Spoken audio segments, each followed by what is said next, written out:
have any extra corn tortillas? You can make homemade nacho chips.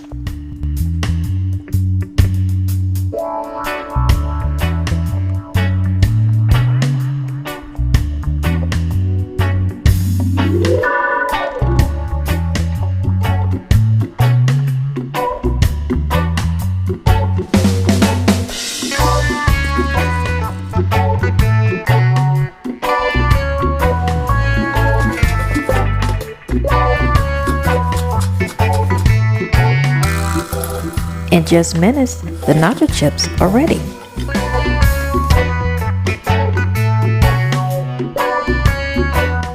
Now you have chips for dips and for whatever toppings you want.